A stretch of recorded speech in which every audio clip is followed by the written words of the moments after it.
Y por eso el asambleísta Andrés Páez, que presentó ayer otro proyecto de reformas penales, como ya lo vieron ustedes, reformas penales urgentes, dice él, para combatir la delincuencia, nos acompaña hoy ya. Con el aumento de los índices delincuenciales, que ustedes a propósito lo pueden sentir en las calles, es mejor darse el tiempo para crear un nuevo código penal como lo propone el oficialismo y esperar a eso, o es realmente un tema urgente. Gracias por estar con nosotros, buenos días. Gracias, Steffi, buenos días. Lo ideal es tener un nuevo código penal que entrañe una reforma estructural de toda la legislación.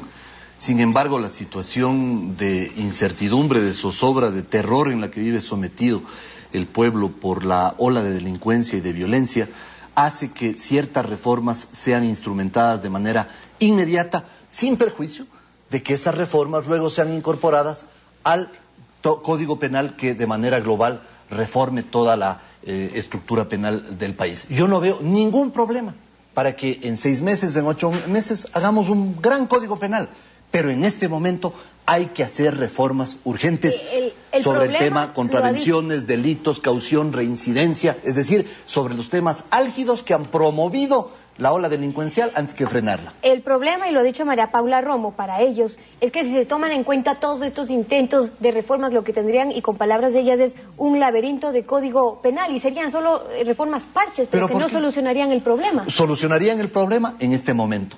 Y luego esas reformas serían incorporadas al gran código penal que tiene que hacerse y que el Ministerio de Justicia está trabajando. Pero no veo ninguna razón, a menos de que el oficialismo tenga, pero yo no veo ninguna razón para que esas reformas no sean instrumentadas de inmediato en temas sensibles. Por ejemplo, los reincidentes. Hacia eso voy. Lo suyo está más enfocado en el tema de la reincidencia, el delincuente quien culpa una pena, pero que sea reincidente. Contraventor reincidente, esa infracción deja de ser contravención y pasa a ser delito. El reincidente no puede acceder a fianza porque no se ha rehabilitado, tiene que rehabilitarse, tiene derecho a rehabilitarse.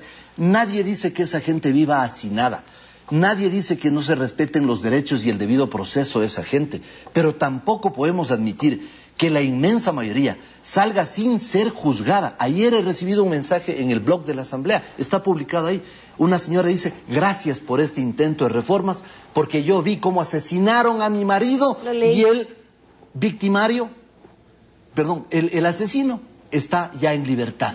Entonces, esas cosas no podemos admitir. Que esa gente tiene que cumplir sus penas, nadie lo duda. Ahora, se está dando el mismo trato en el tema de la reincidencia, el que no se pueda pagar una fianza, una persona que es reincidente en cualquier delito, es decir, el mismo trato para el narcotraficante o el mismo trato para la mujer que tenía y consumía droga porque es una trabajadora sexual y necesita droga para prostituirse, porque ese fue el tipo de mujer que yo también encontré cuando me metí 2 semanas a la cárcel. ¿Mismo trato para todos? En cualquier delito la reincidencia le priva al delincuente de acceder a la fianza. Esa es la propuesta que yo tengo, como también he propuesto la acumulación de las penas en caso de concurrencia de delitos. ¿Cómo funciona eso? Expliquemos. Mire, hay delitos atroces en donde concurre, por ejemplo, la muerte de la víctima, que es del asesinato, la asociación ilícita, la tenencia de armas, la tortura a la víctima, 4 delitos diferentes. Cada delito debe tener una pena.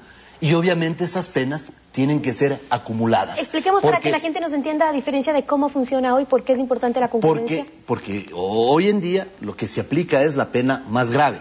Pero se aplica la pena más grave y luego viene ese sistema de rebajas tan extraña y curiosamente diseñado. Entonces le ponen 25 años y luego ya le rebajan a 15. Luego le ponen que por buena conducta 6 menos. Luego el 2 por 1, luego el 5 por 1 y resulta que en un año están afuera los delincuentes contumaces. Mientras que el que se ha robado una bolsita de pan o un paquetito de manzanas, permanece en la cárcel 5 o 6 años porque ni siquiera puede acceder al auxilio de un abogado. ¿Qué quiero decir? La gente pobre que comete delito de pobreza no tiene pues para pagar a esta trinca que se ha formado entre algunos jueces y fiscales, abogados pícaros y los propios delincuentes confabulados, por ejemplo, para no ir a las audiencias, para que no se presenten los testigos, para que opere la caducidad de la prisión preventiva y por lo tanto reine la impunidad en el Ecuador. Lo que queremos es evitar la impunidad. Si una persona comete una infracción, que sea sancionada mientras cumple su sanción, que se rehabilite, que sea tratada como un ser humano, que no tiene por qué estar hacinado, no tiene por qué ser golpeado ni vejado, pero tampoco los ciudadanos tenemos derecho a vivir a merced de la delincuencia, a merced de la violencia, a merced de esto que en definitiva nos tiene ya... Vamos revisando la contraparte también de los otros quienes dicen que esto no es únicamente un sistema que por más penas va a evitar que haya más delincuencia, que por más sanciones no va a evitar que haya más delincuencia y que más bien hay que tratar de que sea realmente un sistema de rehabilitación, que es lo que dicen. Por ejemplo, en el tema del 2x1, las ventajas que se les da cuando hay un buen comportamiento de un preso en las cárceles, tomando en cuenta que en nuestra cárcel hay mucha gente que está presa por pobre más que por delincuente. Así es. Un proceso, por ejemplo, que se les dé el 2x1, este tipo de ventajas puede ayudar a la rehabilitación o por lo menos a un incentivo a que quieran salir. Sí, pero alguien que es reincidente ya no puede acceder a este tipo de beneficios. No podría acceder a ese tipo de beneficios si es que ha recibido una sentencia condenatoria y ha cumplido con esa sentencia condenatoria. Pero estos beneficios están pensados y encajan dentro de un sistema de rehabilitación, y el oficialismo nos ha quedado debiendo en materia de rehabilitación social porque no ha habido una infraestructura carcelaria y porque no se han hecho auténticos procesos de rehabilitación que todos deseamos que se hagan, porque esos son seres humanos que merecen reinsertarse a la sociedad. Pero no se ha trabajado en eso. Entonces, ¿qué es lo que resulta más fácil? ¿Culparle a la policía o culparle a la fiscalía? Entonces, resulta que la policía pone en riesgo la vida de sus elementos para aprender a los delincuentes. Y en 24 horas están fuera. Entonces jugamos al gato y al ratón. Lo más fácil es culparle a la policía. El tema de que estén fuera es algo que nos preocupa a muchos, que delincuentes y delincuentes probados, he visto de hojas de todo, estén saliendo. Por ejemplo, con el tema de que si no, en un año no se ha dictado su sentencia, ellos pueden salir. Por un lado, beneficia a quienes injustamente están presos ahí por robar un celular y se han quedado presos por un año porque no se ha dictado una sentencia. Pero ¿cómo vamos a hacer para que se agilite el proceso de los jueces? Si usted propone, sancionemos a los jueces que no dicten sentencia. Con la destitución, así de simple. Un juez que no despacha una causa en el tiempo que le corresponde tiene que ser destituido, y esto también he propuesto. Ahora, los jueces dirán, es que no nos alcanzamos. Bueno, habrá que designar más jueces. En medio de semejante derroche, no veo que no haya posibilidad de contar con recursos para contratar más jueces, para contratar más fiscales también, porque las cifras de la doctora Romo son alarmantes. 1.500 audiencias, 1.000 no se realizan por ausencia de los fiscales. Bueno, algo estamos haciendo mal.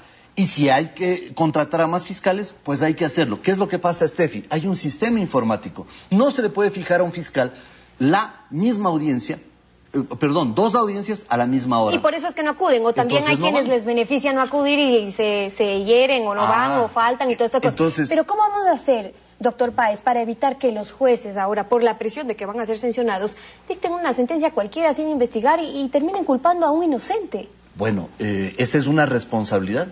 Ningún juez, de acuerdo a la Constitución actual, está eximido de responsabilidad. Y él tiene que motivar su sentencia, y obviamente si es que esa sentencia ha sido mal despachada, en las instancias superiores incluso se le puede imponer una sentencia por el contenido de ese fallo. Por lo tanto, yo creo que esto hay que verlo desde un punto de vista de condolernos con lo que pasa en la sociedad. Hay una tasa de seguridad en los municipios que se la utiliza en prevención. A la policía, démosle más garantías, no le culpemos. A la fiscalía, a los juzgados, démosles más elementos.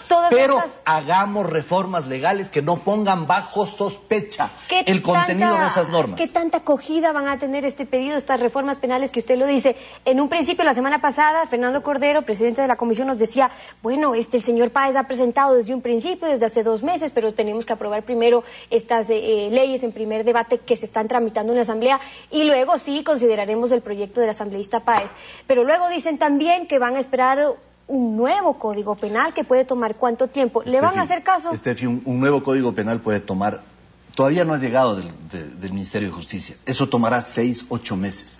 Durante esos 6, 8 meses no podemos resistir semejante ola de violencia y de delincuencia. Y mientras tanto, yo le pido públicamente al arquitecto Cordero que sea sensible, que se conduela con la sociedad, que se conduela con la gente que vive aterrada con esta ola de violencia y de delincuencia, y que disponga que se despachen estos proyectos de ley. No importa que se unifiquen, que todos se unifiquen, que hagamos una sola reforma penal urgente, que no es una reforma parche porque después será incorporada al nuevo Código Penal, pero que hagamos esto para favorecer a la ciudadanía y no quedar en sospecha de que se está favoreciendo a los delincuentes, como yo estoy convencido de que se lo hizo en el Congresillo con una parte de la reforma, no con todo, porque esa reforma penal también tuvo elementos positivos, la oralidad, el impedir el contacto de la víctima del delito sexual con su agresor. Y algunos lo vemos así. Usted ha dicho que nos hará público quienes no voten a favor de estas reformas, luego nos deja saber. Gracias por habernos acompañado. Sí, por supuesto, porque mire, todos tienen que responsabilizarse aquí. Yo me responsabilizo de lo que presento y los que impidan el curso de las reformas tendrán que responsabilizarse también. Impunidad para nadie. Gracias, doctor Páez, por estar esta mañana con nosotros acá en Contacto Directo.